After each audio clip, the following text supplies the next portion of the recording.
Hey, what's going on? It's Mastermind with Vibe 105. We are joined by Rob Freeman, director and co-producer of Drop the Needle, and also Eugene Tam, the star of Drop the Needle. The mixtape DJs, the radio DJs, the club DJs, the strip club DJs, like everybody would find their way to play the record. Whether you're a promoter, whether you're a DJ, whether you're an artist, you needed Eugene. Welcome, gentlemen. You're not used to the spotlight. It's one of those things I've known for you're kind of a very laid back, in the cut kind of guy. So that leads me to my first question. So how did both Rob and his co-producer and co-writer Neil convince you to do this project? Lots of people have been always trying to get me to do a documentary or interview or whatever, right? But this happened in the COVID times. The first 3 months was like, it was one of the hardest times for the store. And so Neil approached me and he wanted to do this, and I was like, oh, I'm not sure, man, I don't know.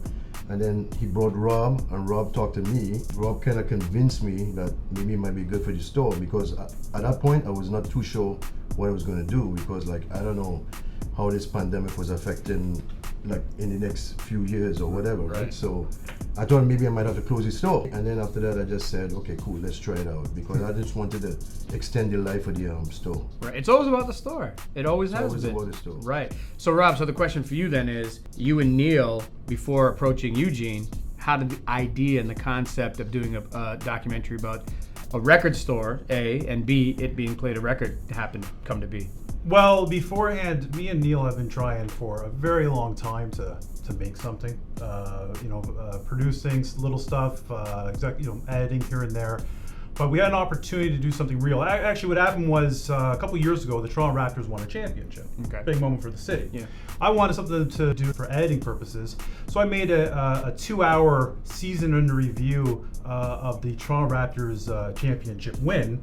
Posted it on YouTube, and it got a nice response. People, the feedback was good. I think people enjoyed it, and that gave me the confidence enough to combine with my previous experience producing and project management of a few indie films to try something, real, something that we can get out there and kind of see what happens.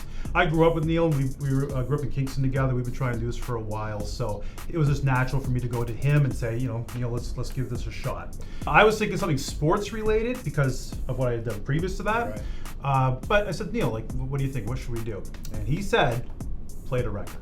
Just like that. Played a Record, and for me, because again, I grew up in Kingston, I was familiar with Played a Record, but I wasn't a DJ. I didn't have a record player. I was always broke, so I could never go to Toronto to go to shows and buy tickets. Like I had no reason to go to Played a Record in Toronto when I was in Kingston, but I knew of Played a Record because it was the advertisements on specifically on Extendamix, Which is a show on Much Music. Yep. Formerly on Much Music. DC's pick, so Dave Campbell, DJ Right. Dave Campbell, he would have his sponsored by Played a Record always on there. Now for me in Kingston, I liked hip hop. That was my music, that was my genre, but I had nowhere to get it except for one Queens radio station at 12 to 3 on a Wednesday night and Much Music. So when I saw Played a Record associated with one of the very few places that I can get the music that I liked, I don't know why, but it just ingrained in my head that Played a Record was an important place. I just didn't know why. Neil suggested Played a Record. I knew it had a lot of potential. I needed one night to kind of sleep on it, and I still never knew fully what we were getting ourselves into, but I knew the potential was there for us to kind of progress forward and talk to Eugene and kind of get the wheels moving. So, thankfully Neil had that idea, because I tell you right now, it was the idea of doing Played a Record was a life-changing, amazing. It's an amazing story that I never knew of beforehand. But what Eugene's of course the star, as we mentioned, but there's so many people that were involved in that community, and that community altogether is what makes it such an amazing story. If you were a DJ in the city, like everybody was there. It was packed. Yeah, I saw fist fights. They would come out with records and people were grabbing like crazy. This was the meeting place. It was communal, and it was live, and it was alive. Documentaries, you would think traditionally are difficult. So what are some of the challenges you faced when, embarking on this project? I thought one of the biggest challenges was going to be getting people to get on board to be interviewed, but they didn't know who I was. I didn't have anything kind of a portfolio or anything to show anyone. They had to take a leap of faith when it came to dealing with myself and Neil. But guess what? It was actually relatively easy getting people on board, because once they heard it was about Eugene, once they heard it was a Play the Record, I think everyone kind of believed in the fact that this was something that needed to happen. And here was us at least giving it a good, honest try to make it happen. So I think people just really believed in the idea, and I was expecting a lot of challenges getting people on board, but it was very surprising how little, there was obviously little challenges here and there, but little challenges it was getting everyone to kind of come on board in this and make something special. And so, a question for both of you, and you can give me your different answers, your different perspectives. A story about a record store in Toronto that focuses on not your mainstream type of music, right? So we're talking about hip hop, R&B, we're talking about dancehall, we're talking about electronic music, house music, dance music. Why do you think a story about that record store and its owner is going to resonate with audiences? I think it's going to resonate for people, especially outside of Toronto, because what Play the Record was and is to this day, it was a hub for music lovers, for what you just said, underground music, music that's not getting the type of notice or appreciation elsewhere. So Play the Record represents a hub for that. Every city across Canada, outside of Canada, has its own hub. There's record stores in Vancouver, Calgary, Montreal, Halifax that has its hub. They have college radio stations. They have DJs there playing the music. So I think this resonates because everyone, even if they haven't been to Play the Record before or haven't listened to the college radio stations that we have in Toronto, they have their own versions there, and I think they could appreciate and they could find that kind of, they could put themselves in the shoes of everyone because they have that in their place, just a different name, different store. And obviously Play the Record is, it's Toronto, it's a little bit bigger, right? Yeah, for sure. But every city, every town does have its own version, just like Kingston did. Right. Just not a big one, that's all. Well, when I first started the store, I was just doing music that I like, and I wanted to get music that I wanted personally for myself. So it just happened to be, it was R&B and some jazz and some soca, reggae, with, the big stores wasn't selling at all. Right, for sure. They were mostly commercial, rock, classical, jazz, traditional jazz. So that's not the stuff I really like too much, right? I mean, I like some of it, but I don't like it a lot. So when I grew up, I was listening to all this urban music, right? So that's why I started with, and I started selling that. And it's only when Deco, Jason Steele, he said he liked how we were. Which was an employee for you? No. Oh, he wasn't an employee. He was shopping. He was a DJ. Ah, okay. And he liked us, and he said, "Look, you should get some house music and techno and stuff like that, right?" All right. So then he gave me a number to Robert Rumi. He's a big disco DJ in Montreal. Right. And he was working for Taboo Distribution, and I hooked up with him, and I told him, just give me everything. Just give me one of everything, or what you think is big. Right. So when he brought it in, people were like, the word of mouth got, that we were getting house, techno, stuff that people wasn't getting anywhere. They would have to get it in New York, England, they would have to drive down, they would have to mail down. Right. People, go down and get music, right? You can't get it down here. So the word got around, and we started carrying drum and bass. I didn't even know what drum and bass was. I just bring it in. And then Neil and Malik X came, and they were like, wow, man, we don't need to talk to people in England. We get everything here. Right. So that's how it started, right? And in order to survive, I was around HMV. HMV opened up like about 6 months after. Oh, wow. Sam's, Cheapies. All on Yonge Street here. All of them are on Yonge Street. Yeah. Right? That's where you want to buy music, you're going down Yonge Street. Yes. Differentiate me from them. I know how to do something different. Already doing it already. Right. Right? But that's how I got into the electronic music. And then, reggae started selling, dancehall started selling, and the major labels were noticing, and they started signing up all those reggae artists and soca artists, And so I think that's how it resonates with DJs. With the DJs. Yeah, because everybody wanted, DJs have to play the latest music. Absolutely. Right? Yeah. So and it's club music.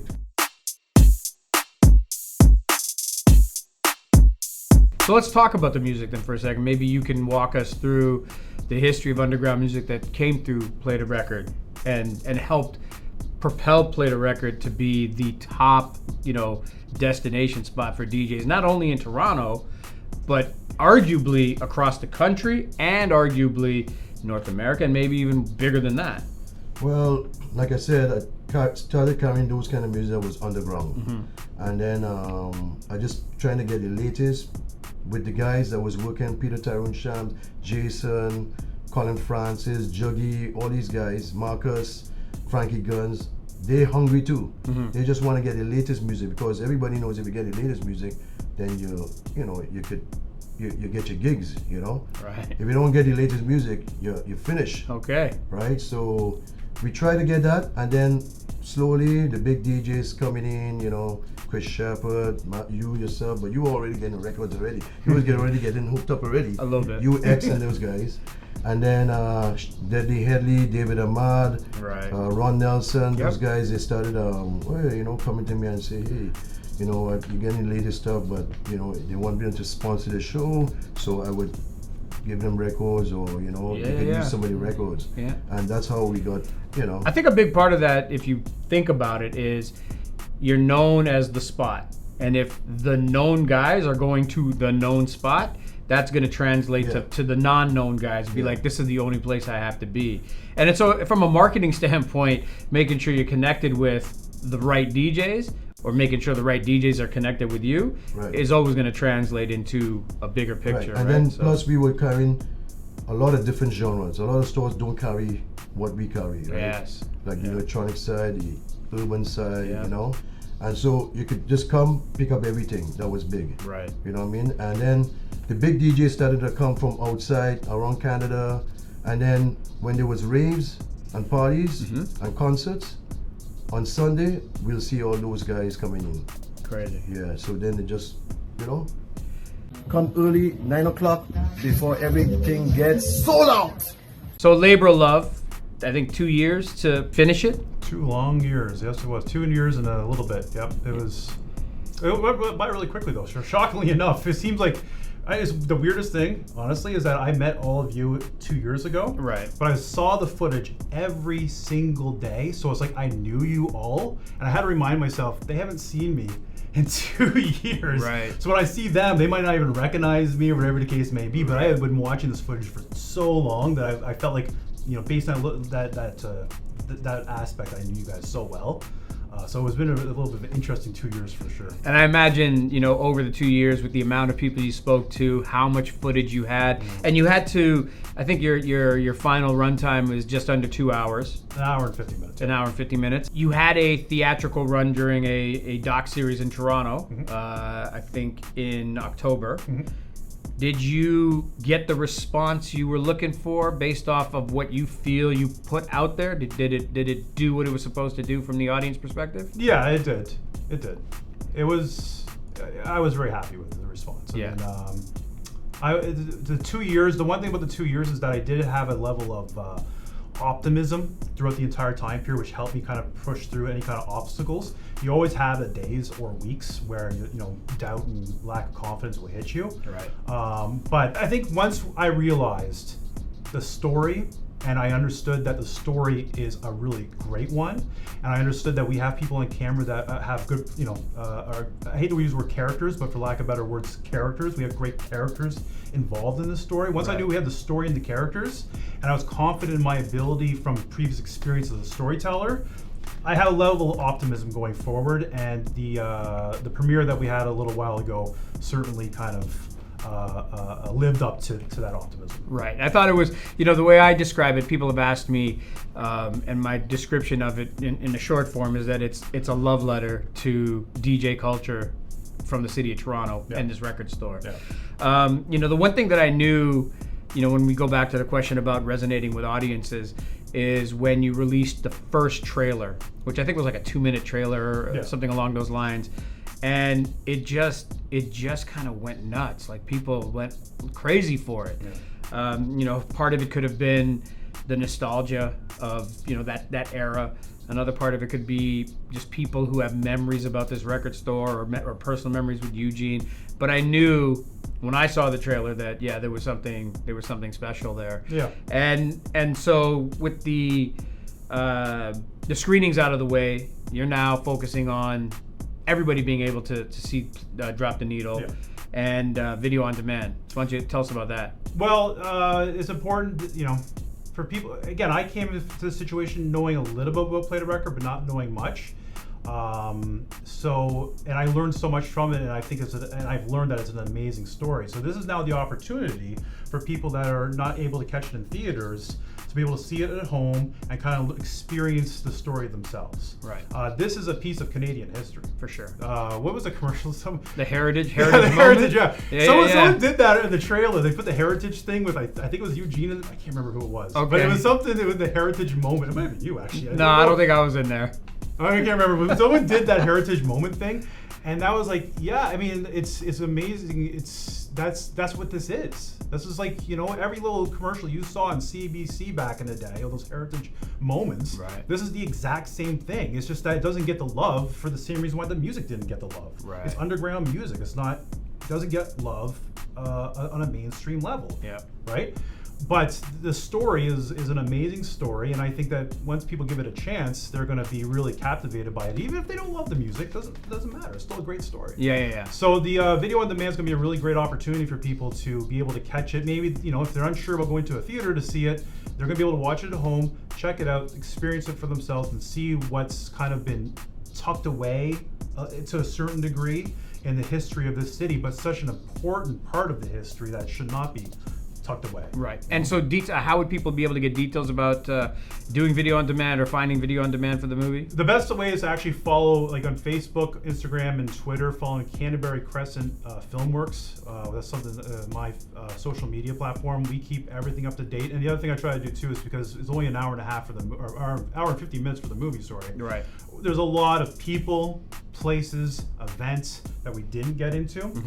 So I kind of like to try to fill in the gaps a little bit through social media, sharing what I know. I'm not an expert in any which way, shape, or form, but if I see something, I love to share it with people, let them know about it. Yeah. So in the social Canterbury Crescent Filmworks, we'll keep you up to date with everything that's going on with the movie, after the movie, what we're going to do, and also just try to fill in a little bit of the gaps that we missed during the course of Drop the Needle. Rob Freeman, director and co-producer of Drop the Needle. Eugene Tam, the legendary Eugene Tam, star and man of the moment of Drop the Needle, and of course, owner extraordinaire of the legendary Play the Record. Thank you both for coming in. Thank you. Thank you.